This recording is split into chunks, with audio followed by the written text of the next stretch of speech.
আসসালামু আলাইকুম রহমতুল্লাহি ওবরাকাতু নাহমাদুহু ওয়া নুসাল্লি আলা রাসূলিহিল কারীম আম্মা বা'দ।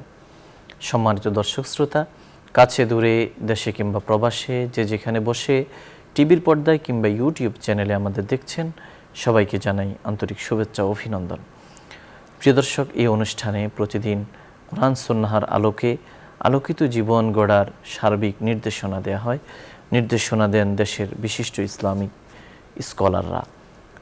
আজও আমরা আমন্ত্রণ জানিয়েছি দেশের একজন বিশিষ্ট ইসলামী চিন্তাবিদকে। আজ আমাদের সঙ্গে যোগ দিয়েছেন ইসলামী আরবি বিশ্ববিদ্যালয়ের সম্মানিত প্রভাষক, বিশিষ্ট লেখক, গবেষক ও ইসলামী অর্থনীতিবিদ শেখ হারুনুর রশিদ। আসসালামু আলাইকুম ওয়া রাহমাতুল্লাহি ওয়া ওয়ালাইকুম আসসালাম ওয়া রাহমাতুল্লাহি ওয়া বারাকাতুহু। শেখ, কেমন আছেন? আলহামদুলিল্লাহ, আল্লাহর রহমতে ভালো আছি। আপনি ভালো আছেন? আলহামদুলিল্লাহ। প্রিয় দর্শক, আজ আমরা যে বিষয়ে কথা বলবো সেটি হলো সন্তান ও নাতি নাতনির সঙ্গে মহানবী সাল্লাল্লাহু আলাইহি ওয়াসাল্লাম। আমাদের নবী, প্রিয় নবী, বিশ্বনবী, মহানবী হযরত মুহাম্মদ সাল্লাল্লাহু আলাইহি ওয়াসাল্লামের পারিবারিক জীবন ছিল। তিনিও পারিবারিক জীবন পার করেছেন। তার স্ত্রী ছিল সন্তানাদি, পাশাপাশি তার নাতি নাতনিও ছিল। তো তার সন্তানাদির সঙ্গে তার জীবনযাপন কেমন ছিল, এটি একটি কৌতূহলী প্রশ্ন। এবং তার সন্তানাদি তিনি কিভাবে মায়া করতেন এবং তাদের সংখ্যা কত ছিল, এবং বিশেষভাবে নাতি নাতনির প্রসঙ্গ এসেছে। নবী করিম সাল্লাল্লাহু আলাইহি ওয়াসাল্লামের নাতি নাতনিরাও ছিল, নাতিরাও ছিলেন। তো তাদের সঙ্গে তার যে সৌহার্দ্য সম্পর্ক, এটা অনেকটি পারিবারিক এবং জীবন ঘনিষ্ঠ বিষয় হলেও নবীজি সাল্লাল্লাহু আলাইহি ওয়াসাল্লামের জীবনে রয়েছে আমাদের জন্য উত্তম আদর্শ। সুতরাং আমরাও পৃথিবীর এই পরিক্রমায়, ধারাবাহিকতায় আমরাও সন্তানের বাবা মা হচ্ছি এবং আমাদেরও নাতি নাতনি হচ্ছে।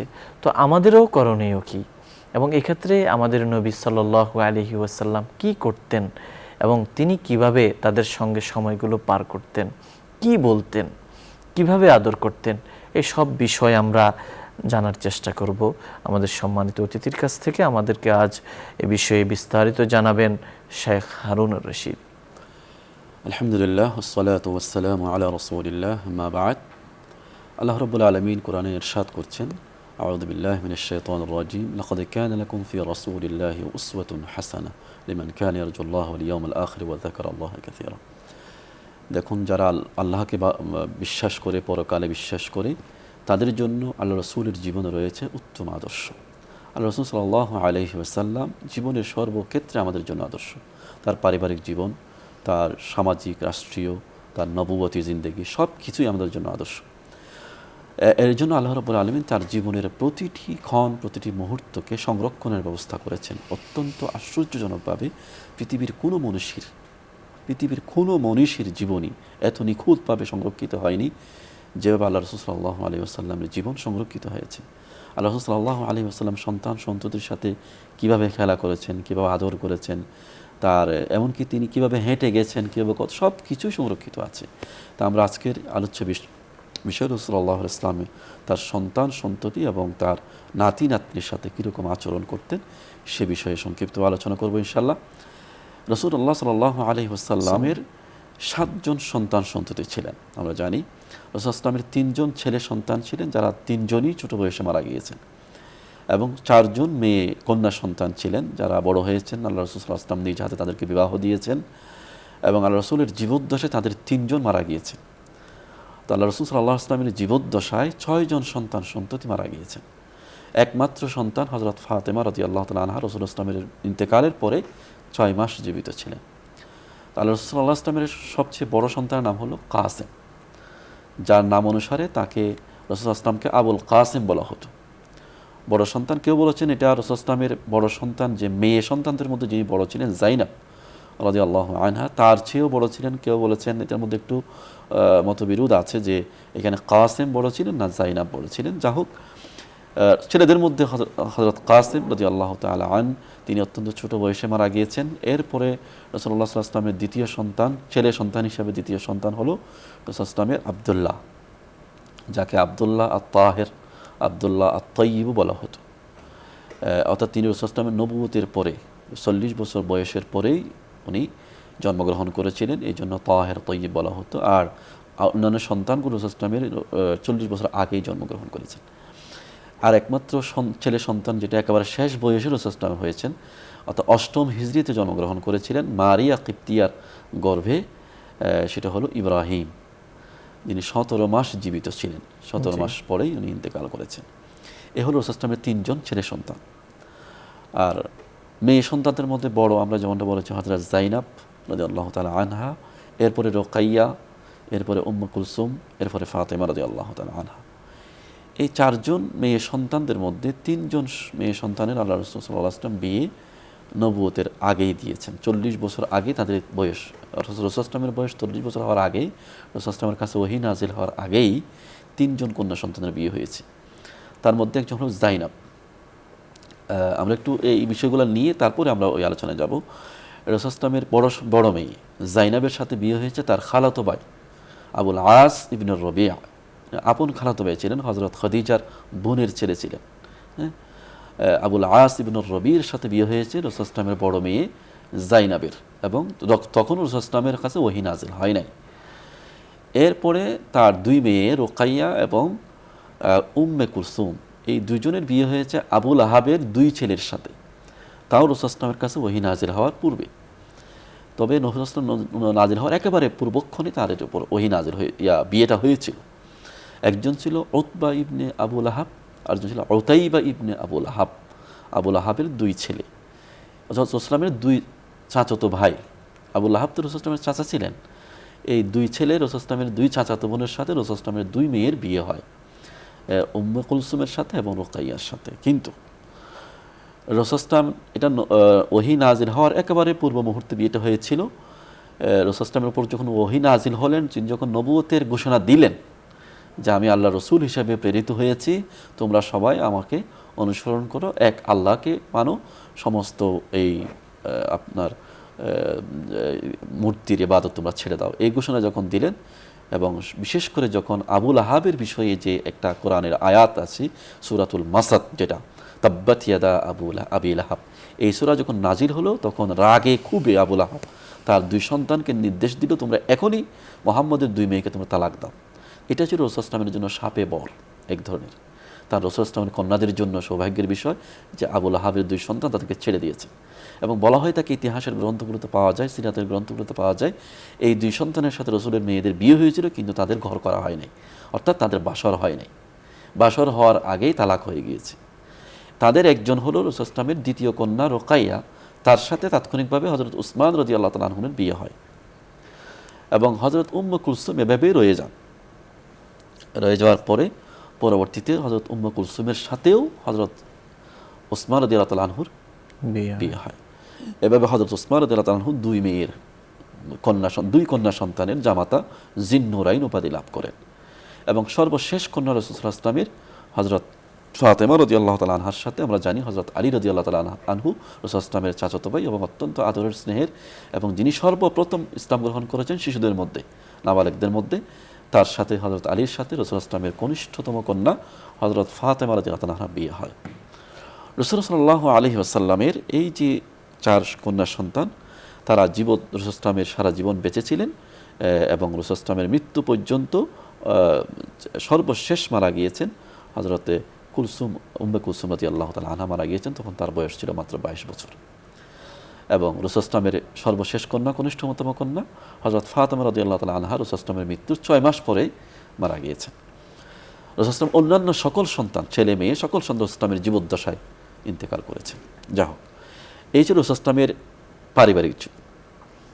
রাসূল ইসলাম তাদের সাথে কেমন আচরণ করতেন, এটার বিভিন্ন ঘটনা আমরা হাদিসের গ্রন্থগুলোতে, ইতিহাসের গ্রন্থগুলোতে পাই। অত্যন্ত রাসূল ইসলাম সাধারণ একজন পিতার যেমন হওয়া উচিত, এমন রাজা রাসূল ইসলাম সাইয়্যিদুল মুরসালিন, সর্বশ্রেষ্ঠ নবী এবং মদিনা রাষ্ট্রের প্রধান, তার উপর বিশাল দায়িত্ব, এবং তিনি জীবনে নিজ হাতে 27টা যুদ্ধে অংশগ্রহণ করছেন, শত শত যুদ্ধের উনি নেতৃত্ব দিয়ে সাহাবীদেরকে পাঠাচ্ছেন, বিশাল কর্মযোগ্যতার কাঁধের উপরে। কিন্তু এত দায়িত্বের পরেও তিনি পারিবারিক দায়িত্বে কোনো ধরনের অবহেলা করেছেন এরকম কোনো প্রমাণ আমরা হাদিসে সিরাতে পাবো না। আমরা বরং পাবো এটাই আশ্চর্য আমরা হয়ে যাব যে তিনি কিভাবে এত ব্যস্ততার মধ্যে, এত বিশাল দায়িত্বের মধ্যে এত স্নেহ, এত মায়া মমতার আচরণ সন্তানদের সাথে কিভাবে করতেন। একেবারে সর্বশেষ রসুলাম, ওখান থেকে শুরু করি হযরত ফাতেমার ঘটনাতে সবচেয়ে বেশি আমরা পাই সিরাতের মধ্যে হযরত ফাতেমার সাথে রসুলের সম্পর্কটা। কারণ সাধারণত ছোট মেয়েদের সাথে পিতার আপনার মাখামাখি বাৎসল্য এটা বেশি থাকে, এই জন্য হয়তো সিরাতের গ্রন্থগুলোতে, হাদিসের গ্রন্থ আমরা এটা বেশি পাচ্ছি। তবে এটা নমুনা হিসেবে আমরা বলতে পারি, ইতিহাসবিদরা বলেছেন এটাকে আমরা নমুনা ধরবো। বাকি কন্যাদের সাথে রসুলের আচরণে কী ছিল ওইটা হয়তো তেমনভাবে উঠে আসেনি হাদিসের গ্রন্থগুলোতে বা ইতিহাসের গ্রন্থগুলোতে। হয়তো ফাতেমার ঘটনাগুলো বারবার উঠে এসেছে, কারণ ফাতেমা তো বড় হয়েছেন রসুল ইসলামের মদিনার মধ্যেই, এই জন্য হয়তো বেশি এগুলো এসেছে। রসুল ইসলামের সর্বশেষ যখন রসুল ইসলামের মৃত্যু সজ্জায়, তখন হযরত ফাতেমা একদিন রসুলের কাছে দেখতে আসলেন। হয়তো আয়েশা ঘটনাটা বর্ণনা করছেন যে হযরত ফাতেমা আসছেন, এমনভাবে হেঁটে আসছেন তিনি রসুল ইসলামের মতোই হাঁটতেন। হযরত ফাতেমার হাঁটার ভঙ্গিটা ছিল কায়নাত মিশিয়াতুহা মাশিয়া রাসূলুল্লাহ সাল্লাল্লাহু আলাইহি ওয়াসাল্লাম, তার হাঁটার ভঙ্গিটা রসুল ইসলামের মতোই ছিল হযরত ফাতেমার। সেভাবে তিনি হেঁটে আসলেন। দূর থেকে যখন রসুল ইসলাম তাকে দেখলেন, রসুল ইসলাম তাকে মারহাবান ইয়া বিনাতি, হ্যাঁ আমার মেয়ে স্বাগতম তোমাকে। একজন পিতা তার কন্যাকে কত আদর করলে এভাবে বলতে পারে, তিনি তাকে স্বাগত জানান, তার পাশে বসালেন। তার পাশে বসানোর পরে এখানে একটা ঘটনা আছে, রসুল ইসলাম তাকে কানে কানে কিছু কথা বললেন। তিনি প্রথম কথা শোনার পরে কাঁদলেন কিছুক্ষণ, তারপরে আবার কিছুক্ষণ পরে রসুল ইসলাম তাকে আবার কানের কাছে নিয়ে আর কিছু কথা বললেন, তিনি হাসলেন। হয়তো আয়েশা জিজ্ঞেস করলেন ব্যাপার কি, তুমি একবার হাসলে একবার কাঁদলা? কিন্তু হযরত ফাতেমা বললেন এটা রসুল ইসলামের আর আমার মধ্যে একটা রহস্য, এটা আমি আপনাকে বলতে পারবো না। হযরত ফাতেমা এটা বললেন না। এই অবস্থায় রসুল ইসলামের ইন্তেকাল হয়, এটা রসুল ইসলামের শেষ মুহূর্তের ঘটনা। মৃত্যুর পরে রসুল ইসলামের ইন্তেকালের পরে হযরত আয়েশা হযরত ফাতেমাকে জিজ্ঞেস করলেন একদিন যে ওই দিন যে ঘটনা ঘটলো তার মধ্যে একটা কৌতূহল রয়ে গিয়েছিল হযরত আয়েশার মধ্যে, যে ঘটনাটা কী। সেই কৌতূহল থেকে তিনি জানতে চাইলেন যে ঘটনাটা কী, সেদিন তুমি একবার হাসলে একবার কাঁদলা, আসলে কী বলেছিলেন আল্লাহ রাসূল? এখন তো আল্লাহ রাসূল নাই, তুমি বলতে পারো। তখন হযরত ফাতেমা বলেন হ্যাঁ এখন আমি বলতে পারি, এখন ঘটনাটা আমি বলতে পারি যে আল্লাহ রাসূল জীবিত নেই। তিনি বললেন যে আল্লাহ রাসূল আমাকে কানে কানে নিয়ে বললেন যে প্রতি বছরই জিবরাইল আমার কাছে একবার আসে রমজানে এবং আমাকে পুরো কোরআনটা একবার শোনায় এবং আমি তাকে শোনাই, কিন্তু এই রমজানে আমার কাছে 2 বার শুনিয়েছে, আমিও 2 বার শুনিয়েছি। আমার মনে হচ্ছে আমার জীবন ফুরিয়ে এসেছে, আমার যে কোনো মুহূর্তে আমার ইন্তেকাল হয়ে যেতে পারে। আর একথা বলার পর আমি কাঁদলাম, ফাতেমা বললেন। এরপর আমি যখন কাঁদতেছি খুব বেশি, তখন আল্লাহ রাসূল আমাকে সান্ত্বনা দেওয়ার জন্য আবার ডাকলেন কাছে, ডেকে আবার কানে কানে বললেন যে দেখো আমার তুমি কি এতে খুশি নও যে তুমি আমার পরে আমার পরিবারের মধ্যে সর্বপ্রথম তোমার সাথে আমার দেখা হবে কবরে, এবং তুমি জান্নাতে সমস্ত মহিলাদের সর্দার হবে, এটা কি তুমি খুশি নও? একথা বলার পর আমি আনন্দে হেসেছি। এটা রাসূল ইসলামের সাথে ফাতেমার একটা ঘটনা, যেটা সর্বশেষ জীবনের। এবং রাসূলুল্লাহ সাল্লাল্লাহু আলাইহি ওয়াসাল্লাম প্রায় সময় বের হয়ে, ঘটনা আছে যে রাসূল ইসলাম আসরের পরে জোহরের পরে বের হয়ে হাঁটতে হাঁটতে হযরত ফাতেমার ঘরে যেতেন, তাকে দেখতে যেতেন। কাছাকাছি ওনাদের মদিনার মধ্যে বাড়ি ছিল হযরত আলীকে বিয়ে দেওয়ার পরে। এবং ঘটনা আছে যে হযরত ফাতেমা রাদিয়াল্লাহু তাআলা আনহা যখনই কোনো দুঃখ কষ্ট পেতেন সাথে সাথে তিনি ওনার আব্বার কাছে চলে আসতেন। সাধারণ মেয়েরা জীবন করে, অর্থাৎ আমরা দেখতে পাচ্ছি যে রাসূল ইসলামের এই জীবনটা, পারিবারিক জীবনটা সাধারণ মানুষের জীবনের মতো। ইন্নামা আনা বাশার, রাসূল ইসলাম যে বলেছেন যে আমি একজন সাধারণ মানুষের মতো। এই যে পারিবারিক জীবনটা আপনি যখন দেখবেন, আপনি বুঝতেও পারবেন না যিনি সাইয়্যিদুল মুরসালিন, ইমামুল মুরসালিন, যার একটা সুপারিশের জন্য সমস্ত নবীরা পর্যন্ত তাকিয়ে থাকবে কিয়ামতের মাঠে, এরকম একজন আল্লাহর মাহবুব, এরকম মনে হবে না, মনে হবে সাধারণ একজন মানুষের মধ্যে তিনি সন্তানদের সাথে মিশছেন। তো হযরত ফাতেমা রাদিয়াল্লাহু তাআলা আনহা যে কোনো সময় কষ্ট দুঃখ এগুলো শেয়ার করার জন্য তার আব্বার কাছে চলে আসতেন। এক সময় হযরত আলী একদিন ঘরে ঢুকলেন, ফাতেমার ঘরে। তিনি বলছেন আমি বুকের মধ্যে যেন কোথাও একটা তিনি ব্যথা পাচ্ছিলেন, আমি কোথাও যেন একটু কষ্ট পাচ্ছি। হযরত ফাতেমা বললেন আমি তো হাতের মধ্যে ব্যথা পাচ্ছি। তো কেন, তুমি কেন হাতের মধ্যে ব্যথা পাচ্ছ? ওই যে জাতা নিয়ে গম পিষতে পিষতে আমার হাতের মধ্যে তো ফুসকা পড়ে যাচ্ছে। তখন হযরত আলী বললেন দেখো আমি জানি রাসূলুল্লাহ সাল্লাল্লাহু আলাইহি ওয়াসাল্লামের কাছে কিছু বন্দী এসেছে যুদ্ধ থেকে, তখন তো ওই যে গোলাম বাঁদী বন্দী হয়ে যারা আসতো তাদেরকে সাহাবীদের মধ্যে বন্টন করে দেওয়া হতো ইয়া হিসাবে, কৃতদাসী হিসাবে। তো হযরত আলী বললেন দেখো আমি জানি কিছু বন্দী এসেছে এরকম, তুমি যাও আল্লাহর রাসূলের কাছে, তোমাকে একজন যদি এরকম গোলাম দেওয়া হয় তোমার কাজে কর্মে সহযোগিতা করতে পারবে। হযরত ফাতেমা বলল ঠিক আছে আমি যাচ্ছি। হযরত ফাতেমা গেলেন আল্লাহর রাসূলের কাছে, দেখলেন আল্লাহর রাসূল তখন ঘরে ছিলেন না, হয়তো আয়েশা ছিলেন। হয়তো আয়েশাকে বলে আসলেন যে আমি এই জন্য এসেছিলাম, আমার আব্বা জান আসলে বলবেন। তো হয়তো আয়েশা ঠিকই রাসূলুল্লাহ সাল্লাল্লাহু আলাইহি ওয়াসাল্লাম যখন ঘরে আসলেন বললেন যে ফাতেমা এসেছিল এরকম এরকম। রাসূলুল্লাহ সাল্লাল্লাহু আলাইহি ওয়াসাল্লাম কত স্নেহ কত মায়া মেয়ের প্রতি, রাসূলুল্লাহ সাল্লাল্লাহু আলাইহি ওয়াসাল্লাম আর অপেক্ষা করেন নাই, এটা শোনার পর সাথে সাথে তিনি বের হয়ে গেলেন বাসা থেকে, বের হয়ে হযরত ফাতেমার ঘরে চলে গেলেন। তখন ফাতেমা এবং হযরত আলী রাদিয়াল্লাহু আনহু শুয়েছিলেন। রাসূল গিয়ে পাশে বসলেন, অত্যন্ত আদর এবং স্নেহময়ী তিনি বললেন, দেখো তোমরা, আমি শুনেছি তুমি এই জন্য গিয়েছিলে আমার বাড়িতে, এবং আমি কি তোমাকে এর চেয়ে উত্তম একটা বিষয় বলবো না? একজন খাদেম তোমার সহযোগিতা করবে, ঠিক আছে, তুমি একটু আরাম পাবে, কিন্তু তার চেয়েও উত্তম বিষয়কে আমি তোমাকে শিক্ষা দেবো না? হযরত ফাতেমা, অবশ্যই আব্বাজান, আপনি অবশ্যই শিক্ষা দেবেন। তখন রাসূল সাল্লাল্লাহু আলাইহি ওয়াসাল্লাম হযরত ফাতেমাকে বললেন, দেখো তুমি প্রত্যেক নামাজের পরে 33 বার সুবহানাল্লাহ, 33 বার আলহামদুলিল্লাহ, 34 বার আল্লাহু আকবার পড়বে, এবং যখন ঘুমাতে যাবে, বিছানায় যাবে, ঘুমানোর আগে একইভাবে 33 বার সুবহানাল্লাহ, 33 বার আলহামদুলিল্লাহ, 33 বার আল্লাহু আকবার বলবে। এটা তোমার জন্য একজন খাদেমের চেয়ে অনেক অনেক গুণ বেশি উত্তম হবে। অর্থাৎ আল্লাহ রাসূল সাল্লাল্লাহু আলাইহি ওয়াসাল্লাম তার সন্তানকে আখিরাতমুখী করার চেষ্টা করছেন। দুনিয়ার সামান্য সুখ স্বাচ্ছন্দ্য হয়তো তিনি পেতেন, একজন খাদেম দিলে তার পায়ে হাতে ফুসকা পড়ে যাচ্ছে কাজ করতে করতে, আরাম পেতেন, কিন্তু পরকালের যেই তার পুঁজি, তার সমৃদ্ধি হওয়া, এটার দিকে আল্লাহ রাসূল সাল্লাল্লাহু আলাইহি ওয়াসাল্লাম তার সন্তানকে আগ্রহী করে তুলছেন। আরেকটা ঘটনা হাদিসের মধ্যে হযরত যায়েনব সম্পর্কে আছে। আমরা আগেও বলেছি, হযরত যায়েনবের সাথে বিয়ে হয়েছিল তার খালাতো ভাই আবুল আস ইবনে রবিয়া। যখন রাসূল সাল্লাল্লাহু ইসলামের দাওয়াত দেওয়া শুরু করলেন, হযরত যায়েনব তো ইসলাম গ্রহণ করেছেন রাসূলের কাছে, কিন্তু তার স্বামী আবুল আস ইসলাম গ্রহণ করে নাই। এভাবেই তাদের সংসার চলতেছিল। উনি তো ওনার দিনে ছিলেন, উনি ওনার দিনে। তখনও পর্যন্ত ওই হুকুমটা ইসলামে আসে নাই যে কাফের হলে তার সাথে বিয়ে করা যাবে না, এই যে হুকুমটা, এই আয়াত নাজিল হয় নাই, যেহেতু ওনাদের বিয়ে ঠিক ছিল, অর্থাৎ একজন মুশরিক আরেকজন মুমিন, এই অবস্থায় ওনাদের বিয়ে ঠিক ছিল কিছুদিন। এরপরে রাসূল সাল্লাল্লাহু মদিনায় হিজরত করলেন। এটা মদিনায় হিজরতের করে পূর্বের ঘটনা। রাসূল মদিনায় হিজরত করলেন। হযরত যায়েনব রাদিয়াল্লাহু তাআলা আনহা তিনি স্বামীর সাথে মক্কায় রয়ে গেলেন। রাসূল সাল্লাল্লাহু কিন্তু তার অন্যান্য পরিবারের সদস্যদেরকে নিয়ে কিন্তু হিজরত করেছেন, ফাতেমা, অন্যান্য উম্মুল কুলসুম, রুকাইয়া, সবাইকে নিয়ে রাসূল সাল্লাল্লাহু মদিনায় চলে গেছেন, কিন্তু মক্কায় উনি রয়ে গেছেন তার স্বামীর সাথে। এর মধ্যে আমরা জানি হিজরতের দ্বিতীয় বর্ষে বদরের যুদ্ধ সংঘটিত হয়েছে। বদরের যুদ্ধে কাফেরদের পক্ষে হযরত যায়েনবের স্বামী লড়তে গিয়েছেন, আবুল আস ইবনে রবিয়া। তখন তিনি কাফের ছিলেন, এবং ঘটনাক্রমে উনি বন্দী হয়েছেন মুসলমানরা যে 70 জনকে বন্দী করেছিল বদরের যুদ্ধে, তার মধ্যে হযরত যায়েনবের স্বামীও ছিল।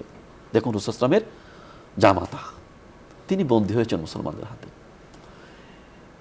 এই খবর যখন মক্কায় হযরত যায়েনব রাদিয়াল্লাহু তাআলা আনহার কাছে গেল যে স্বামী বন্দী হয়েছে, এবং রাসূল সাল্লাল্লাহু আলাইহি ওয়াসাল্লাম ঘোষণা দিয়েছেন যারা মুক্তিপণ দিতে পারবে তাদেরকে মুক্তি দেওয়া হবে, তাই না? তখন মক্কার কুরাইশরা তাদের যারা বন্দী আছে তাদের জন্য এরকম অলংকার, এরকম টাকা পয়সা সংগ্রহ করে, যার যা আছে সংগ্রহ করে মদিনায় পাঠাচ্ছিল যে মুক্তিপণ হিসাবে, যুদ্ধবন্দী হয়েছে। হযরত যায়েনব রাদিয়াল্লাহু তাআলা আনহা, তার মায়ের দেওয়া, হযরত খাদিজা রাদিয়াল্লাহু তাআলা আনহার দেওয়া একটা হার ছিল, তো আবেগের বিষয়, একটা হার ছিল, সেই হারটা তিনি দিয়ে দিলেন তার স্বামীকে মুক্ত করার জন্য। এই হারটা যখন আল্লাহ রাসূল সাল্লাল্লাহু আলাইহি ওয়াসাল্লামের সামনে আসলো, যে যায়েনব তার স্বামীকে মুক্তি করার জন্য তার খদিজার স্মৃতি বিজড়িত একটা হার, রাসূল সাল্লাল্লাহু আলাইহি ওয়াসাল্লাম চিনে ফেললেন সেটা। রাসূল সাল্লাল্লাহু আলাইহি ওয়াসাল্লাম আপ্লুত হয়ে গেলেন। সাধারণভাবে মানুষ আপ্লুত হয়, তার মৃত স্ত্রীর স্মৃতি বিজড়িত একটা হার তার মেয়ে তার স্বামীর মুক্তির জন্য দিয়েছে।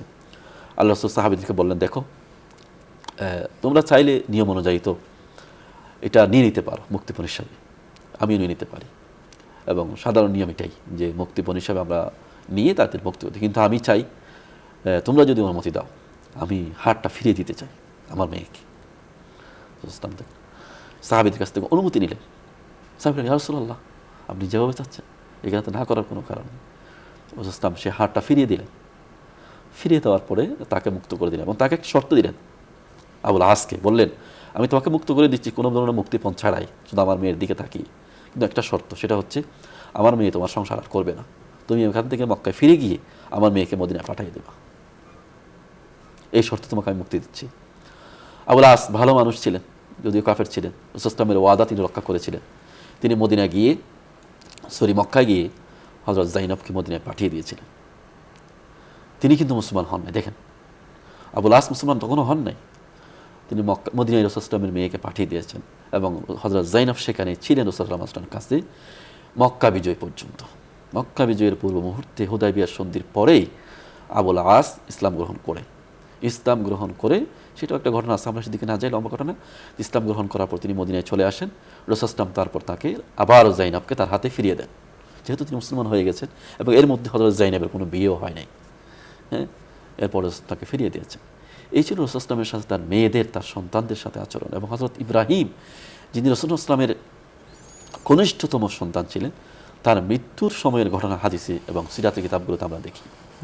তিনি যখন অসুস্থ, হযরত ইব্রাহিম যখন অসুস্থ, তিনি এক ধাত্রীর কাছে দুধ পান করার জন্য রাসূল তাকে দিয়েছিলেন আরবের নিয়ম অনুযায়ী, এবং সেই ঘরেই থাকতেন। ওখানেই অসুস্থ হয়ে পড়েছেন। রাসূল প্রতিদিন তাকে দেখতে যেতেন ওখানে। অসুস্থ একজন ছোট্ট ছেলে, মাত্র 17 বছর, 17 মাস 16 মাস বয়স। হ্যাঁ, রাসূল তাকে দেখতে যেতেন, যতবার দেখতে যেতেন বুকে জড়িয়ে ধরতেন, কাঁদতেন, অসুস্থ ছেলে। তো যখন রাসূলের এই সন্তানরা মৃত্যুবরণ করল, হযরত ইব্রাহিম আল্লাহ রাসূল তাকে বুকে জড়িয়ে ধরলেন, কান্না করলেন। সাহাবায়ে কেরাম জোর জোর করে খাচ্ছে সবাই চারপাশে। রাসূল বলছেন, ইন্নাল কলবা ইয়াহজান ওয়াল আইনু তাদমা ওয়ালা নাকুলু ইল্লা মা ইউরদি রাব্বানা ওয়া ইন্না বিফিরাকিকা ইয়া ইব্রাহিম লামাহজুনুন। বলছেন, হে আমার হৃদয় তো শোকাহত, আমার চোখ অশ্রু সজল হয়ে উঠছে, কিন্তু আমি এমন কোনো কথা বলবো না যে কথা আমার রবকে অসন্তুষ্ট করবে। আমি এমন কথাই বলবো যে কথা আমার রব সন্তুষ্ট হয়। হে ইব্রাহিম, তোমার বিরহে আমরা সবাই ব্যথিত। এই কথাগুলো রাসূল তার সন্তানকে আপনার লক্ষ্য করে বললেন। একটা পিতার কতটা মায়া স্নেহ এখানে আমরা দেখতে পাচ্ছি। একইভাবে আমরা রাসূল ইসলামের নাতি নাতনির বিষয়টা আমরা একটু সংক্ষিপ্ত বলি। রাসূল ইসলামের 7 জন, অন্য বর্ণনায় 8 জন নাতি নাতনি ছিলেন। হযরত ফাতেমা রাদিয়াল্লাহু তাআলা আনহার ঘরে রাসূল ইসলামের নাতিরা ছিলেন হাসান, হুসাইন, মুহসিন এবং উম্মে কুলসুম এবং জাইনাব, 2 জন কন্যা সন্তানও ছিলেন। রাসূল ইসলামের মেয়েদের নামে নাম রাখা হয়েছিল জাইনাব এবং উম্মে কুলসুম, হযরত আলীর মেয়ে, হযরত ফাতেমার ঘরে। এবং 3 জন ছেলে সন্তান ছিল, হাসান, হুসাইন, মুহসিন। এই নামগুলো রাসূল ইসলাম রেখেছিলেন। রাসূল ইসলাম কন্যা সন্তান বা তার নাতি নাতনিদের নামগুলো নিজে রেখেছেন। নাম রাখার বিভিন্ন ঘটনা আছে, এই ঘটনাটা আমি বলি। হাসান হোসেনের নাম রাখার বিষয়টা, যে হাসানের যখন জন্ম হলো, হযরত আলী বললেন, আমি নাম রাখছিলাম হারব নাম রাখছিল। রাসূল ইসলাম যখন আসলেন বললেন, তুমি নাম রাখছো? হ্যাঁ ইয়া রাসূলুল্লাহ, নাম রাখছি। কি রাখছো? হারব। না না, এই নাম হবে না, এর নাম হবে হাসান। এরপরে হোসাইন হলো কিছুদিন পরে, হযরত আলী আবারও নাম রাখলেন হারব। হযরত আলীর হয়তো এই নামটা খুবই পছন্দ ছিল, হয়তো বারবার এই নামে রাখতেছে। রাসূল ইসলাম এবারও আসলেন, দেখতে আসলেন নাতি হয়েছে। তারপর জিজ্ঞেস করলেন, আলীকে কী নাম রাখছো? বললেন, ইয়া রাসূলুল্লাহ হারব। না না, এই নাম হবে না, নাম হবে হোসাইন, হাসানের ভাই হোসাইন। এই নামটা রাসূল ইসলাম খুব পছন্দ করে রাখলেন। এরপরে হযরত আলীর 3য় সন্তান হলো, একইভাবে হযরত আলী নাম রাখলেন হারব। কিন্তু রাসূল ইসলাম এবারও এই নামে সায় দিলেন। রাসূল ইসলামের কাছে এই নাম পছন্দ ছিল। হারব মানে যুদ্ধ, হারব মানে আরবিতে যুদ্ধ। এই নামটা রাসূল ইসলামের পছন্দ হচ্ছিল না। এবার নাম রাখলেন মুহসিন। তিনি বললেন, হাদিসের মধ্যে আছে, তিরমিজি শরীফে হাদিসটা আছে, রাসূল ইসলাম বললেন যে আমি এই 3টা নাম রেখেছি। হযরত হারুন আলাইহিস সালামের 3 সন্তান ছিল, সাবার, সুবাইর, মুশবির, এরকম নামে। এগুলা সুরিয়ানি শব্দ, সাবার, সুবাইর, মুশবির, হাসান, হুসাইন, মুহসিন। এই ওজনে, মানে এইরকম ছন্দে, একই ছন্দে রাসূল ইসলাম 3টা নাম রেখেছেন, হাসান, হুসাইন, মুহসিন। এরপরে হযরত আলীর ঘরে হযরত ফাতিমার গর্ভে আরও 2টো মেয়ে সন্তান এসেছিল। একজন নাম জাইনাব, আর একজন উম্মে কুলসুম। এ হলো 5 জন সন্তান হযরত ফাতিমার গর্ভে। রাসূল ইসলামের অন্য সন্তান হযরত জাইনাব রাদিয়াল্লাহু তাআলা আনহা, যার সাথে বিয়ে আমরা বলেছি, তার খালাতো ভাইয়ের সাথে বিয়ে হয়েছিল আবুল আসের সাথে। তার ঘরে 2 জন ছেলে, একজন মেয়ে একজন ছেলে ছিল। একজন উমামা মেয়ে সন্তান, আর একজন ছেলে সন্তান ছিল, তার নাম ছিল আলী। আর উসমান রাদিয়াল্লাহু তাআলা আনহু রাসূল ইসলামের 2 মেয়েকে বিয়ে করেছিলেন। একজন হলো রোকাইয়া, আর একজন উম্মে কুলসুম। তো উম্মে কুলসুমের ঘরে হযরত উসমানের কোনো সন্তান সন্ততি হয়নি, উনি মারা গিয়েছেন অল্প বয়সে, 22 বছর বয়সে উম্মে কুলসুম। আর রোকাইয়ার ঘরে হযরত উসমানের এক ছেলে সন্তান ছিল, তার নাম আব্দুল্লাহ। তবে উনিও ছোটো বয়সে মারা গেছেন। তবে রাসূল ইসলামের এই যারা নাতি ছিল, ছেলে নাতি, তার মধ্যে আব্দুল্লাহ, উনিও ছোটো বয়সে মারা গেছেন। আলী, যারা ওই যে জাইনাবের ঘরে যে আলী ছিল, উমামার ভাই, সেও ছোটো বয়সে মারা গেছে। উমামা বড় হয়েছিলেন, উমামা বেঁচে ছিলেন, এবং পরবর্তীতে উমামার সাথে কিন্তু হযরত আলীর বিয়ে হয়েছিল বড় হয়ে। এই উমামা রাদিয়াল্লাহু তাআলা আনহা, উনি বেঁচে ছিলেন রাসূল ইসলামের জাইনাবের ঘরের যে নাতনি। উমামা নিয়ে এই ঘটনা আছে হাদিসের মধ্যে। উমামাকে আল্লাহ রাসূল অত্যন্ত ভালোবাসতেন। এটা ছিল প্রথম কন্যা, নাতিনি ছিল প্রথম নাতনি উমামা। এর আগে হাসান, হোসাইন এরা ছিলেন, কিন্তু নাতনি হিসেবে উনি বড় ছিলেন। তো এই জন্য আল্লাহ রাসূল অনেক পছন্দ করতেন, অনেক ভালোবাসতেন, স্নেহ করতেন তার প্রিয় নাতনিকে। একবার ঘটনা আছে এরকম, আমরা হাদিসের মধ্যে সবাই জানিয়ে ঘটনা, আল্লাহ রাসূল সাল্লাল্লাহু আলাইহি ওয়াসাল্লাম নামাজ পড়তে গিয়েছেন হযরত উমামাকে কোলে নিয়ে। হ্যাঁ, তো তিনি নামাজ পড়তেছিলেন, একবার যখন তিনি দাঁড়াতেন উমামাকে কোলে রাখতেন, আবার যখন সিজদা যেতেন উমামাকে এখানে পাশে রাখতেন, এভাবে। অর্থাৎ তিনি এভাবে ওনাকে নিয়ে নামাজ শেষ করছেন মসজিদের মধ্যে। কতটা ভালোবাসেন নাতিকে। তারপরে একবার নাজ্জাশী বাদশাহ রাসূলুল্লাহ সাল্লাল্লাহু আলাইহি ওয়াসাল্লামের জন্য একটা হার উপহার পাঠালেন, হার, স্বর্ণের হার। এই হারটা রাসূলুল্লাহ সাল্লাল্লাহু আলাইহি ওয়াসাল্লাম তার নাতনিকে উপহার দিয়েছেন, উমামাকে ডেকে, তার মাকে ডেকে বলে যে এটা আমার নাতি উমামার জন্য আমি হাদিয়া দিলাম, দিয়ে দিলেন না। এই উমামাকে ঘিরে অনেক ঘটনা হাদিসের মধ্যে আমরা দেখতে পাই। সবচেয়ে বেশি ঘটনা আমরা পাই হযরত হাসান হোসেনকে নিয়ে, যেহেতু ওনারা সবচেয়ে কাছে ছিলেন, তাই না? হযরত আলী রাদিয়াল্লাহু তাআলা আনহু এবং ফাতেমা রাদিয়াল্লাহু তাআলা আনহার বাড়িও রাসূলুল্লাহ সাল্লাল্লাহু আলাইহি ওয়াসাল্লামের কাছে ছিল মদিনায়, এবং ওনাদের বিয়ে হয়েছে পরে শেষে। এজন্য এই নাতিগুলোকে রাসূলুল্লাহ সাল্লাল্লাহু আলাইহি ওয়াসাল্লাম খুব বেশি ভালোবাসতেন, এবং এদেরকে ঘিরেই অনেক ঘটনা আমরা হাদিসের মধ্যে পাই। একটা ঘটনা শুধু শেষ করি আমরা, যেটা আলোচনা শেষের দিকে। রাসূলুল্লাহ সাল্লাল্লাহু আলাইহি ওয়াসাল্লাম একদিন মসজিদে বয়ান করছিলেন সাহাবাদেরকে সামনে নিয়ে। হযরত হাসান এবং হোসাইন দুজন লাল দুটো জামা পরে টুকটুক করে হাঁটে হেঁটে আসছিলেন, ছোটো বয়স তখন। একবার হাঁটতেছে, একবার পড়তেছে, একবার হাঁটতেছে, একবার পড়তেছে, এরকম যেরকম হয় বাচ্চারা হাঁটলে ওই 2 বছর 3 বছর এরকম বয়সে ওনারা হেঁটে হেঁটে আসতেছেন। আল্লাহ রাসূল সাল্লাল্লাহু আলাইহি ওয়াসাল্লাম ওনাদেরকে দেখে মিম্বর থেকে নেমে গেলেন, নেমে দৌড়ে গিয়ে ওদেরকে দুজনকে কোলে নিয়ে আবার এসে মিম্বরে বসলেন, দুজনকে দুই কোলে এভাবে বসালেন। এরপর হেসে বললেন, সাহাবাদেরকে বললেন, দেখো আল্লাহ রাব্বুল আলামিন কোরআনের মধ্যে ঠিকই বলেছেন, ইন্নামা আমওয়ালুকুম ওয়া আওলাদুকুম ফিতনা। হ্যাঁ, দেখো ছেলে সন্তান এগুলো আসলে ফিতনা। আমি এদেরকে দেখার পরে লাম আসবির, আমি আর মিম্বরে সবর করে দাঁড়িয়ে থাকতে পারলাম না, আমার নেমে যেতে হয়েছে। মানে এতটা আদর মহব্বত সন্তানদের প্রতি। হ্যাঁ, বলে যে আমি আর করতে পারি নাই, মিম্বরে বসে থাকতে পারি নাই, আমি দৌড়ে এসে তাদের কোটে নিয়ে তারপর কুলে নিয়ে তিনি তার খুতবা শেষ করলেন, বয়ান শেষ করলেন।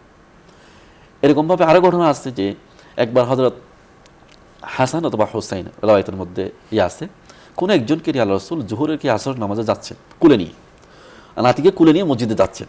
দৃশ্যটা আমরা ভাবলে কেমন লাগে না, সাধারণ একজন মানুষের মতো। নাতিকে কুলে নিয়ে আল্লাহ রাসূল মসজিদে যাচ্ছেন, মসজিদ নববীতে। মসজিদে গেলেন, যাওয়ার পরে তিনি হযরত হাসান বা হুসেন কোন একজন হবেন, এটা রাওয়ায়াতের মধ্যে ভিন্নতা আছে, পাশে বসিয়ে নামাজ পড়তেছেন। রাসূল সাল্লাল্লাহু আলাইহি ওয়াসাল্লাম যখন সিজদায় গেলেন, হযরত হাসান ওনার মাথার উপরে এখানে বসে গেলেন। অনেক সময় আমাদের ছেলে সন্তান এরকম করে বসে গেলেন, ও আর নামতেছে না। আল্লাহ রাসূল সিজদাতে করতে, ফরজ নামাজ পড়াচ্ছিলেন, রাসূল সাল্লাল্লাহু আলাইহি ওয়াসাল্লাম ইমামতি করতেছিলেন তখন মসজিদে। দেখুন সাহাবা কেরাম সবার পিছনে নামাজ পড়তেছেন, এখন অনেকক্ষণ সিজদার মধ্যে আল্লাহ রাসূল সিজদাতে করতেছেন না, অনেক লম্বা সিজদা করলেন, যেহেতু উনি নামতেছেন না হাসান, রাসূল সাল্লাল্লাহু আলাইহি ওয়াসাল্লাম সিজদাতে করতেছেন না। অনেকক্ষণ পরে হাসান নিজে নিজে যখন নেমে গেল পিঠ থেকে, রাসূল সাল্লাল্লাহু আলাইহি ওয়াসাল্লামের পিঠ থেকে, তখন